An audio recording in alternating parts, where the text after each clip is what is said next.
Hell yeah, the fan is on. It's gonna be riff salad today, man. Son of a Swola, 250. Let's go.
Hell yeah! What's up? Welcome to Son of a Swola 250. Holy shit! 250 means that I will probably need to do something a little bit more celebrate-y. But no, I think I'm gonna do it at 300. Otherwise, it's gonna be. Dude, 50 weeks is 1 year though. Should I do an anniversary every year? Nah. No, let's wait for 300, you guys. What's up? Welcome. No, but welcome to Son of a Swola 250. I have two new guitars right here that I'm going to show to you guys. Two more relics. Look at this. It's a FRB relic, a blue relic. And then we have, which is my favorite out of the two, this, the FR... Red? FR... Yes. And this guitar right here, I'm probably going to bring with me live. I've decided that this is one of those other guitars that I'm going to bring with me live. I have two Relic guitars already that I'm playing live with the Haunt at an old Englund. I think this is going to be the spare right there. I just love these guitars. They're so fucking cool. Available from solarguitars.com. All right, my little friends, let's head into the news. All right, so last week we had Wacken 2025 ending, you know, one of the bigger metal festivals in Europe ended, and in traditional fashion, Wacken announced next year's lineup. And usually that's kind of like the case with Wacken, is that, you know, it's always sold out like a year before the next show. So it doesn't really matter which bands are playing. I think people are just going there because it's Wacken, and that's it. Anyways, one of the big names that raised eyebrows was Nevermore! Hell yeah! Dude, party on! Holy shit! Nevermore has announced their first show. Oh my god. Does this mean that they've actually picked a vocalist already? Or are they still on the hunt for a vocalist? Maybe, I mean, there's a year left until the show, so maybe they will have good enough time to find a vocalist if they haven't already. But dude, I'm just super excited to see this. Will it be their first show or not? Or will they start announcing more shows? Who knows? This is not going to be an easy task, just picking a vocalist, you know, to follow up after the late World Dane, who basically set the tone for the whole freaking band. I mean, he did have such a remarkable and unique voice. I mean, how can you follow up on that? You have to find something that is equally unique, equally cool. And this is not an easy task at all. However, I'm truly excited because I just want to hear new Jeff Loomis riffs, man. Arch Enemy, that's cool. All the other projects that Jeff Loomis have been a part of, cool. Nevermore, man. That's his baby. I want to hear more riffs, man. Some 7-string riffs. Hell yeah, okay. Wacken next year. Crowbar's Kirk Windstein to perform seated on upcoming tour with I Hate God due to severe back injury. He's battling either a severe sciatica flare-up or a possible ruptured disc in his lower spine. Look at that poor guy. In a candid video message on August 5th, Kirk Windstein revealed that he's battling either a severe sciatica flare-up or a possible ruptured disc in his lower spine. The pain has been so intense that he's now relying on a cane and walker for mobility, which sucks, but maybe props for the guy for powering through and committing to the tour. Dude, I recognize myself. That's what I wanted to say. I recognize myself in what he's saying right there. Sciatica is a fucker, man. What led up to my back surgery was basically I couldn't fucking live proper because of sciatica pain. So I completely understand this. And I really hope that it's a flare-up, because that's also a thing with sciatica. It can come and go, and then suddenly it can backstab you and stay with you for a couple weeks. That's the worst, you know. If I lift something wrong or too much, you know, the sciatica can stay there for 2 weeks after. It's fucking terrible. But it's good to hear that he's gonna go through with the tour, and I hope that, you know, he'll recover fast so he can eventually stand up. But completely understand this. Sciatica is a fucker. Okay? Metallica to play 250-person club next week in celebration of their new show, Maximum Metallica Radio Show. Stephen Talkhouse is an insane venue for this show. I have no idea what that is, but okay. Okay? That's the gimbal. Are you okay, Mr. Gimbal?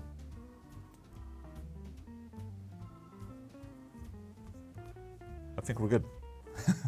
Very special intimate concert on Thursday, August 28th at Stephen Talkhouse in Amaganas at Long Island, New York, to celebrate the launch of their new brand, year-round Sirius XM channel, Maximum Metallica. And for anyone wondering, Stephen Talkhouse has a capacity of 250 people, so this is going to be nuts.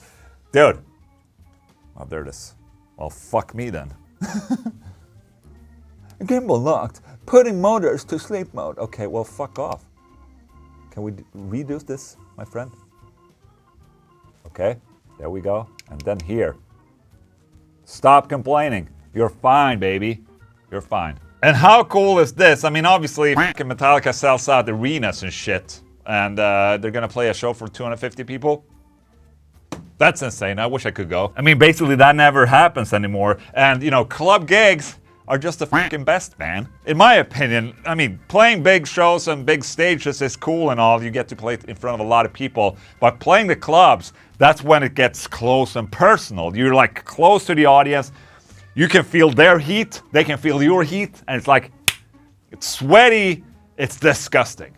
And dude, to be able to see Metallica like this, that would be so cool. I remember seeing Slipknot back on their first tour through Sweden, and how many people, like 800 people or something like that on a club gig. And dude, it was grimy as hell. You can't see Slipknot like that anymore, which kind of sucks, you know?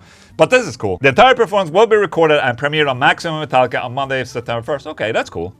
Mullet!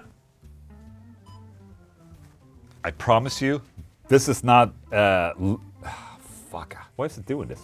Do I need to re-stabilize the gimbal? Come on, you little fuckface. Okay, it's gonna calibrate the gimbal. Don't worry, guys. It's gonna take a while. Malevolent Creation's Phil Fasciana is out of a coma. But right now, I'm getting ready for a bunch of tests concerning my black heart. If all goes well, I will be flying home on Monday or Tuesday. While touring in France last month, the death metal veteran was struck by a life-threatening case of bacterial pneumonia, forcing him into hospital for an extended stay. And he has then opened up. He was in a coma for a while. Fuck off! You're fine! Nay! Oh my goodness. I swear, if my life could be free of technical issues, thank you, it would be so great. Yesterday, July 31st, Fasciana opened up about the ordeal, detailing just how close he came to tragedy. I have to see doctors every month concerning injuries I received in a car accident in 2021, and none of the doctors I see that check your blood as well as other vitals never detected anything. Even after complaining about just general feeling constantly sick and having tons of x-rays, MRIs, and just general routine doctor visits, the French doctors knew immediately, and after being in a coma for 8 days, I was told what was going on, and of course I laughed and said, yeah, right. One of the doctors asked me to spit on the ground, and I did, and sure as shit, it was pure blood. So basically, he's saying that he got fucking healthcare in Europe, and suddenly This is political. I wonder if it's me or my fuck buddy. Why are you doing this? Okay, maybe now you'll spin fucker. If I do this, will it be easier for you to stay unfooted? Okay, can I? Let's tilt it down a little bit, you ass whack. There you go. Okay. Anyways, it's good to hear that he's fine. Malevolent Creation is one of my favorite death metal bands. It's good to hear that he's alright, okay? And powering through. And dude, that was basically the news. There aren't any news right now. So stay positive, Ola. I'm gonna look at it. That news! Who's up there? You won't escape that way! Holy macaroni. These are actually guitars going out from here, because I'm sort of preparing for a new palette that will come in here today. Or skillet. What do you call it? Skillet? Palette? It's a palette in Swedish. So I'm getting new guitars. These are being sent back, marketing samples sent back to the warehouse.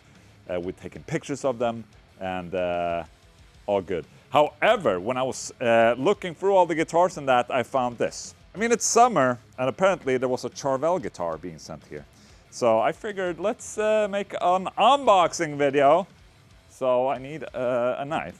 And truth be told, I don't remember which Charvel it was, but we're gonna see in a second. It's kind of like a weird relationship with Fender and me. It's basically they just be like, hey man, you want to try out this guitar? And I'm like, sure. And then I forget about it, and then there's a guitar here. And with that, I sound extremely douchey, obviously. And but you know, it's been summer, so I don't know what this is. So I figured I would unbox this, see what it is basically. And Pix is snoring under the desk, so everything is good.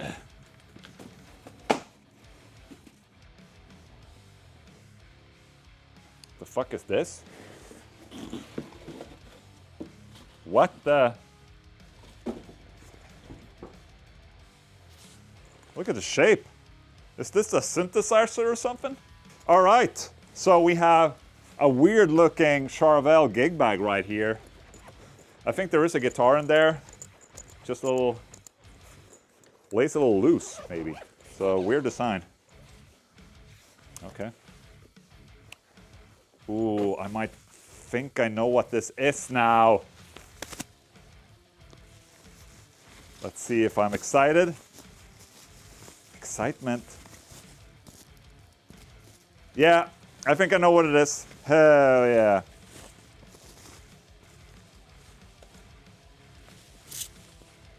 There's an abundance of gold on this thing, and then maybe you can figure out whose signature guitar this is. Hell yeah. Look at that. Very, very, very nice. Take a look at that. There's the back side of the neck right there. Very nice. If you haven't figured it out already, this is the Angel Vivaldi new signature guitar that he has. A 7-string. Hell yeah. Away with these. Go to Floyd. Some kind of pickup. I don't know. Dude, it looks mighty fine. Can I do this? Will you see this? Back of the neck. That's a beautiful back of the neck right there. Okay. Dude.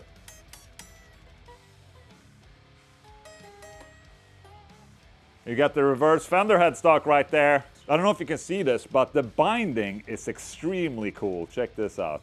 It's like this red layer binding right there. Let's see if it can focus. What the fuck are you doing? So that's very cool. That binding looks great right there. Fuck, man. I'm not too sure about the pickups, what those are, but I guess we're gonna find out when I try it out. Should I take it out in the other room and try it out? Yes. What type of question is that? Is Pixie coming along?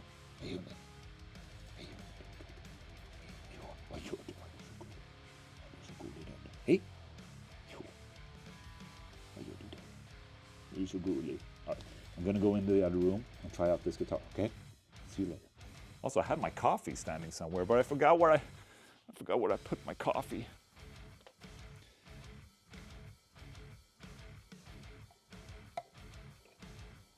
All right, but I connected the Angel Vivaldi Sexy Man Beast machine into my live rig right here with the quad cortex and the Simulac and power stage. So here we go. I also tuned the guitar for you guys.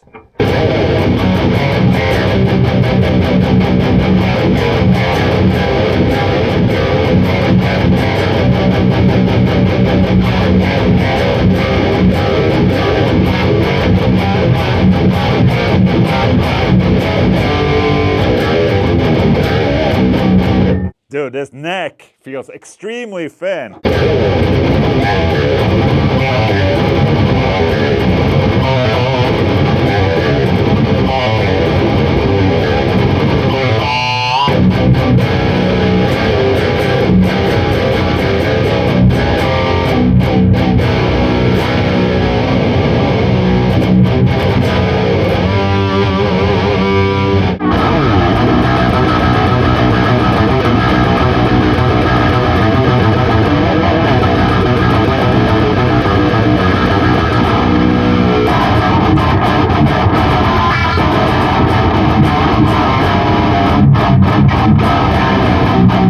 That's a gnarly sounding pickup, man.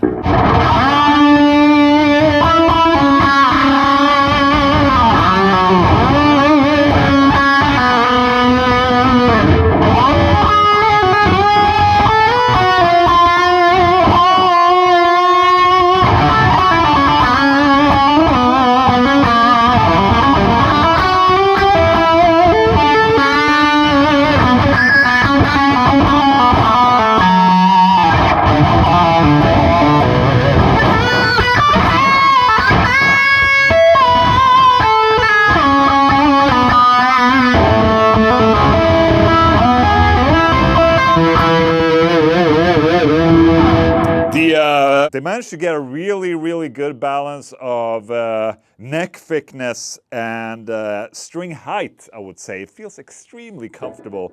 And, you know, for a 7-string, man.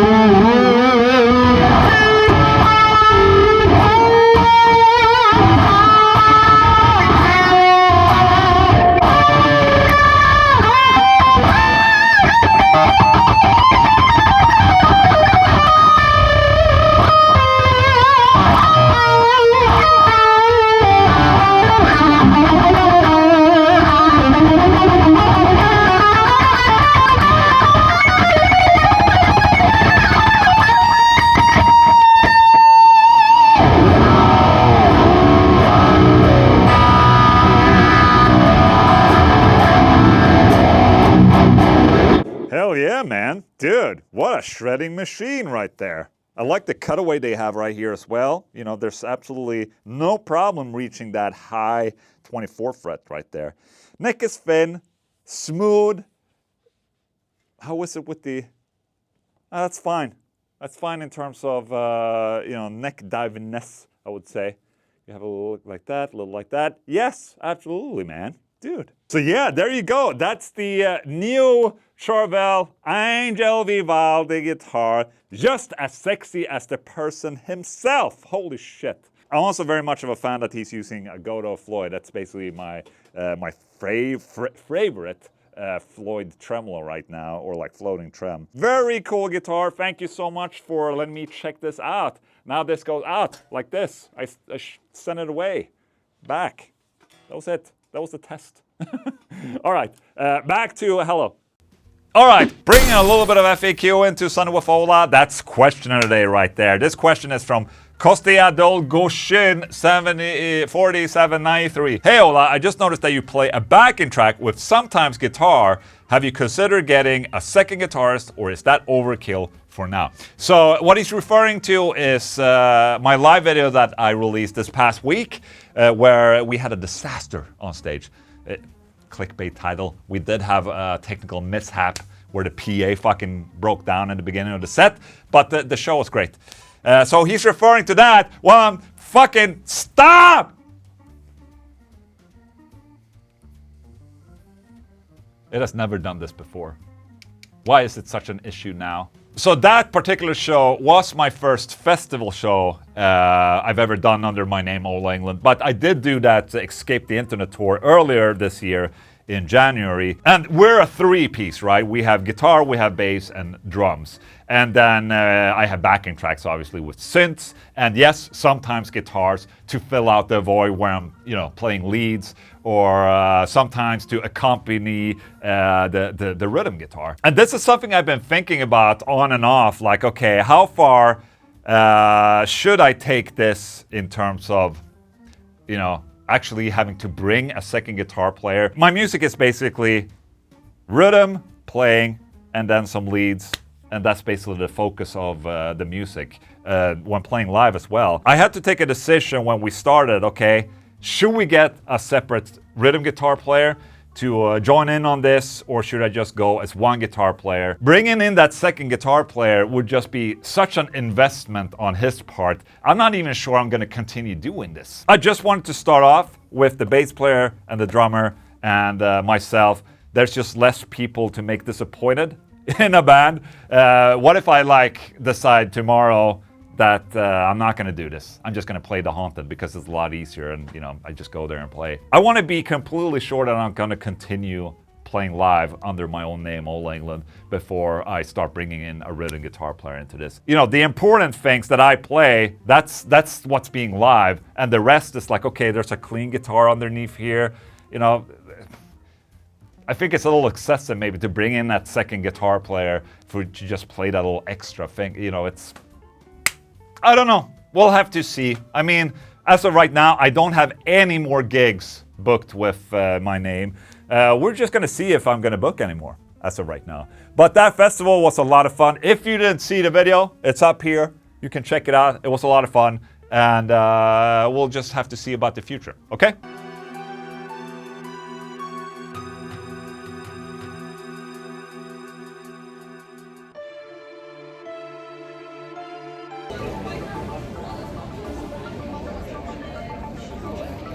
Going on a cruise. Tom Cruise.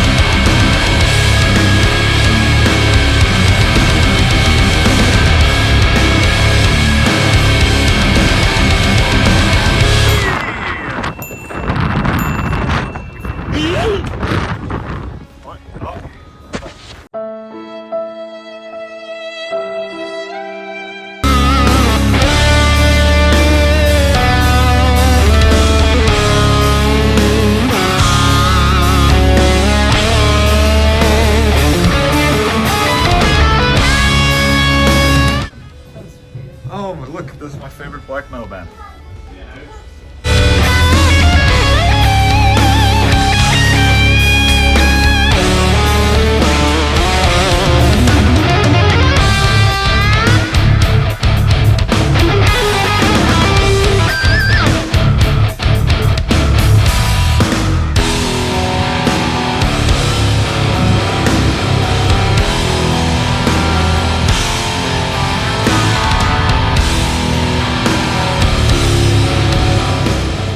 Realize something, that I've actually been on this cruise before when I went to Helsinki to watch John Petrucci's guitar clinic back in 2012 2001? I think it was 2000. And I bought Ibanez JPM. I was on this boat. I stayed in one of these cabins. It's the same fucking boat. 25 years later.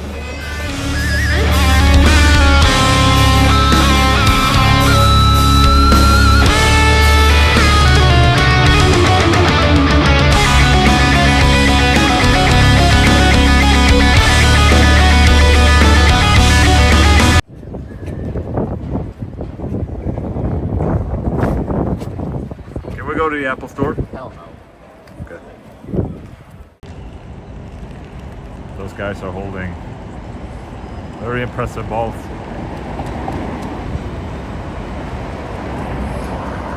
My son films the trains.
And that, my friends, was it for Sunday with Ola. 250 for you right there. Thank you so much for tuning in. I hope you had a great time. Who won the raffle? It's being announced right now, okay? And still, I don't know what's going to happen next week. We're just going to see, will there be an FAQ? Will there be another Swola? I'm doing this, deciding as I go. I don't like to plan things too much. I'd rather just be like, okay, what am I feeling this week? It makes me happier, okay? And it'll probably make you happier too. So, thank you so much for watching, and I'll see you soon. Goodbye.